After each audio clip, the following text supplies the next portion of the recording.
আবার জনসম্মুখে হাসি যাবেন তার গায়ের মধ্যে মারলে। মাজমুয়ে ফাতাওয়া ইবনে তাইমিয়া রাহিমাহুল্লাহ উনি এটা নকল করেছেন। এটা সবচেয়ে বিশুদ্ধ মত। আর অনেক মারা গেছে কবরের উপর, ওগুলো বাদে দিলাম। কেমন খলিফা, কেমন খলিফা পশ্চিমারা, তোমরা জাতিস আমাদেরকে শেখাও ইনসাফ কারে বলে সুশাসন আমাদেরকে তোমরা শেখাও। ওমর ফারুক রাদিয়াল্লাহু তাআলা ওইটাকে, ওই বিচারকে তিনি কর্তব্য মনে করেন নাই, মদিনাতে এনে আবার জনসম্মুখে আবার আশীর্বাদ মেরেছেন।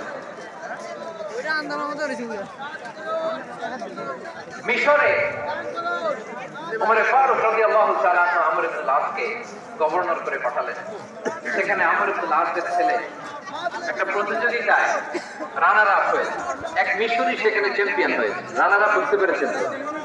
রানার আপ সেকেন্ড হয়েছে, এক মিশরি হয়েছে চ্যাম্পিয়ন। কিন্তু গভর্নরের ছেলে বুঝতে পারে ও আগে ওই মিশরি গায়ের মধ্যে কয়েকটা লাঠি দিয়ে বাড়ি দেয়।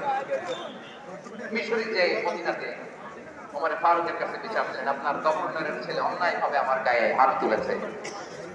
সাইয়েদনা ওমর ফারুক আবার ফরমান জারি করলেন, আসো মদিনাতে আসো। মিশরীকে ডাকলেন। ওই মিশরের গভর্নর আব্দুল্লাহ রাদিয়াল্লাহু তাআলা ডাকলেন, আর ছেলেকে রাদিয়াল্লাহু তাআলা মাথা নিচু করে বসে আছেন, লজ্জায় কাচুমাচু। হায় হায়, আজকে আমার ছেলের কারণে আমিরুল মুমিনিন খলিফাতুল মুসলিমিন ওমর ফারুকের কাছে আমি জনসম্মুখে লজ্জিত হচ্ছি।